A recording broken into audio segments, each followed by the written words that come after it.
in the bustling city of Mecca, where the Kaaba stood as a symbol of faith, amidst a backdrop of swirling sands and ancient traditions, lived a man whose life would forever alter the course of history. His name was Muhammad, and his journey would become a testament to divine revelation, challenging skeptics and critics alike. In the midst of debates and discussions, accusations of plagiarism against Muhammad emerged, casting doubt on the authenticity of the Quran. But such claims crumbled under the weight of logic and reason, for Muhammad's life was a testament to the impossibility of such allegations. Over the span of 23 years, Muhammad navigated the complexities of Arabian society. Muhammad, as the Prophet of Islam, held multiple roles within the community, encompassing religious, political, and judicial leadership. Muhammad's vocation as a prophet extended beyond religious preaching. He was also a political figure, as evidenced by his followers' agreement to his leadership. He served as a judicial leader, deriving laws from the Quran and working alongside the Council of Elders to legislate. In addition to these roles, he functioned as a prayer leader, military strategist, statesman, reformer, and head of a diverse family unit, marrying women from different tribes to foster reconciliation among rival factions. Muhammad also acted as a mediator, negotiator, and teacher.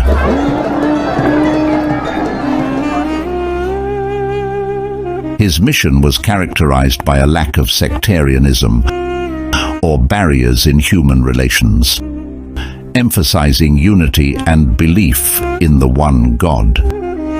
His central message was the promotion of unity through shared beliefs and faith in the one God, alongside the establishment of divine laws to unify Arabian society. Muhammad's success as a prophet and reformer during his lifetime is a testament to his exceptional leadership and superiority over other prophets, sages, and philosophers. His radical message faced significant challenges and risks, reflecting his daring and determination. Muhammad's own apprehension about the monumental task ahead underscored the enormity of his mission. Contrary to accusations of plagiarism, Muhammad's busy life and multifaceted leadership roles make it implausible for him to have authored the Quran by copying from previous religious texts or other sources of knowledge, like Greek philosophy. It's worth noting that Muhammad's life has been meticulously documented by historians, including those outside the Muslim community, corroborating the authenticity of these accounts. His days were consumed by the weight of responsibility, leaving little time for leisurely pursuits, let alone extensive travels in search of stolen material.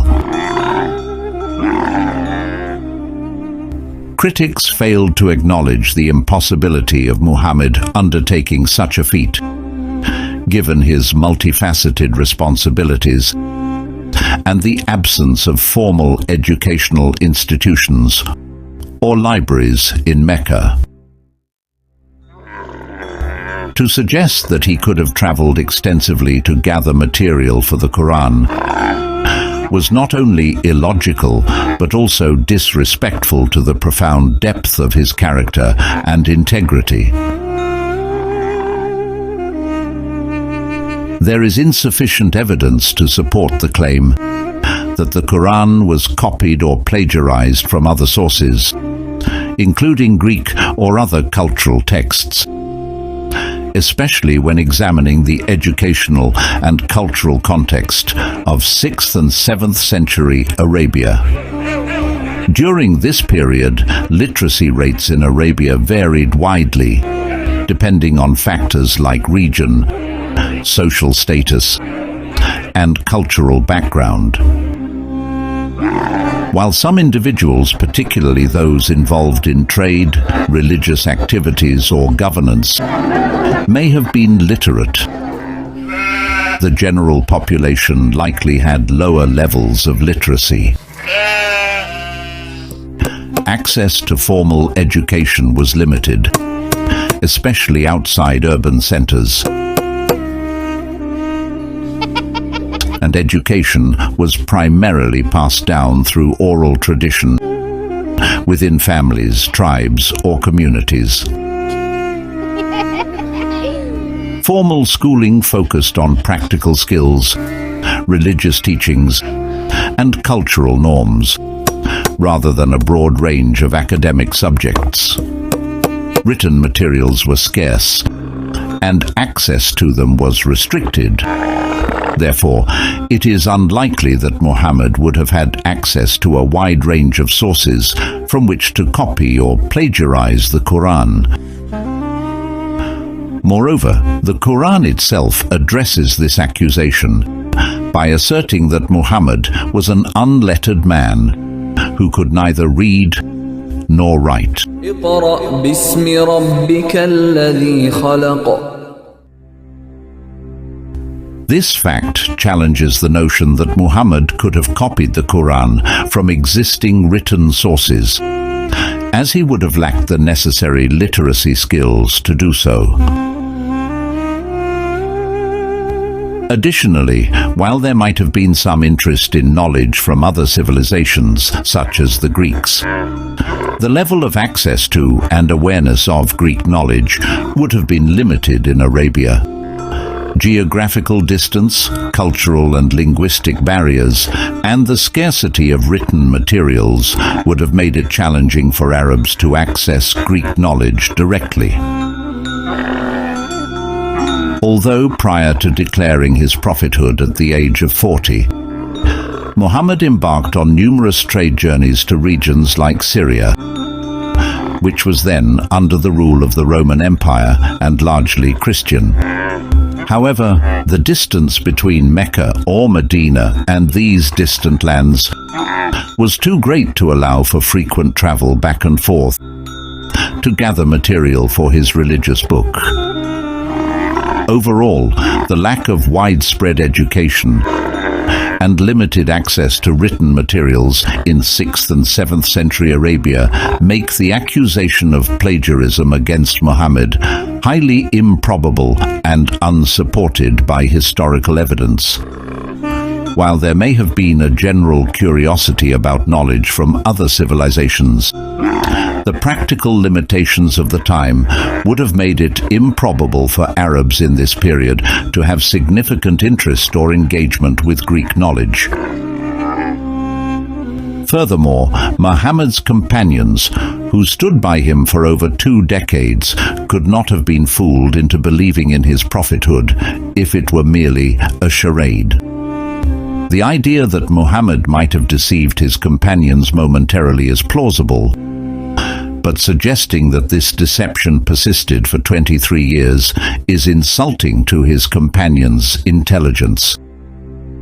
The companions' unwavering support for Muhammad was a testament to their recognition of Muhammad's authenticity and divine mission, a conviction that endured despite the trials and tribulations they faced together. The specific case of Waraka ibn Nawfal, a cousin of Muhammad's first wife Khadija, further debunks the notion of collaboration encompassing the Quran. Waraka ibn Nawfal was a righteous and learned man who had long practiced a pure form of monotheism in the pre-Islamic era. He possessed knowledge of the previous scriptures, and his wisdom illuminated the path of truth for those who sought it. Waraqa's presence served as a guiding light for Muhammad, offering counsel and wisdom. Waraqa's affirmation of Muhammad's prophethood came towards the end of his life, leaving no opportunity for collusion or conspiracy between him and Muhammad.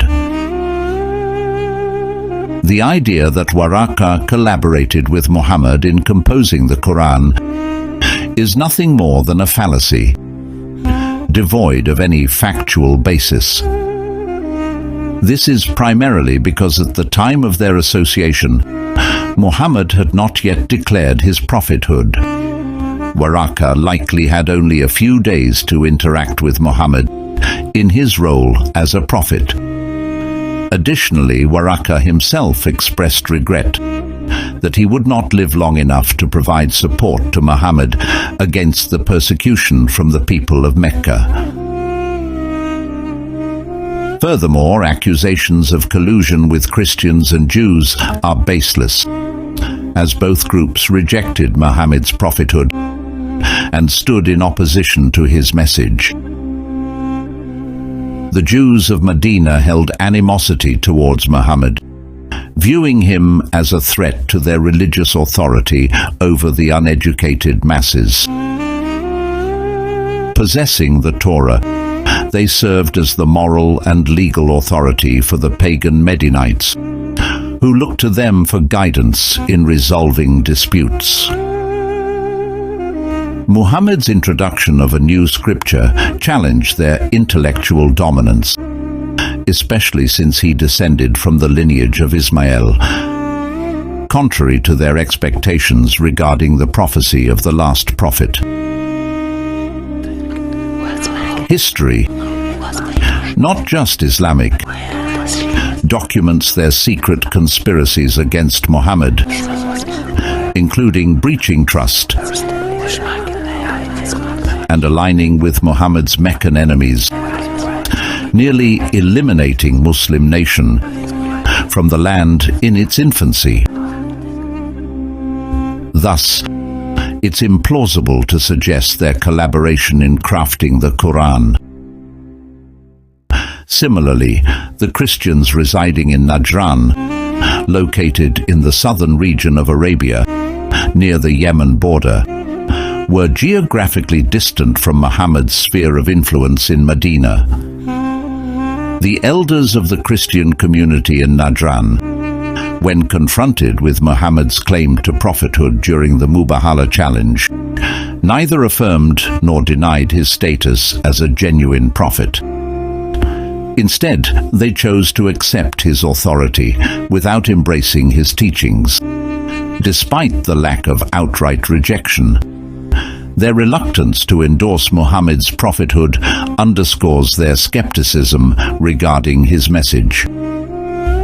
Given these circumstances, it is highly improbable that the Christians of Najran collaborated with Muhammad in composing the Quran. The Quran's similarities to previous scriptures are not indicative of plagiarism, but rather a reflection of divine continuity, guiding humanity towards a higher understanding of truth and righteousness. The Quran isn't merely a product of copying and pasting from previous scriptures. While it shares similarities with earlier texts, it also contains strong criticisms of the corrupted versions of those scriptures. In essence, the Quran can be seen as an enhanced and refined version of its predecessors, offering updated insights and guidance for humanity. The Quran stands as a testament to divine revelation, a beacon of light in a world shrouded in darkness. Muhammad's life, far from being a tale of deceit and plagiarism, was a journey of profound spiritual awakening, guided by the hand of God and fueled by an unwavering commitment to truth and righteousness.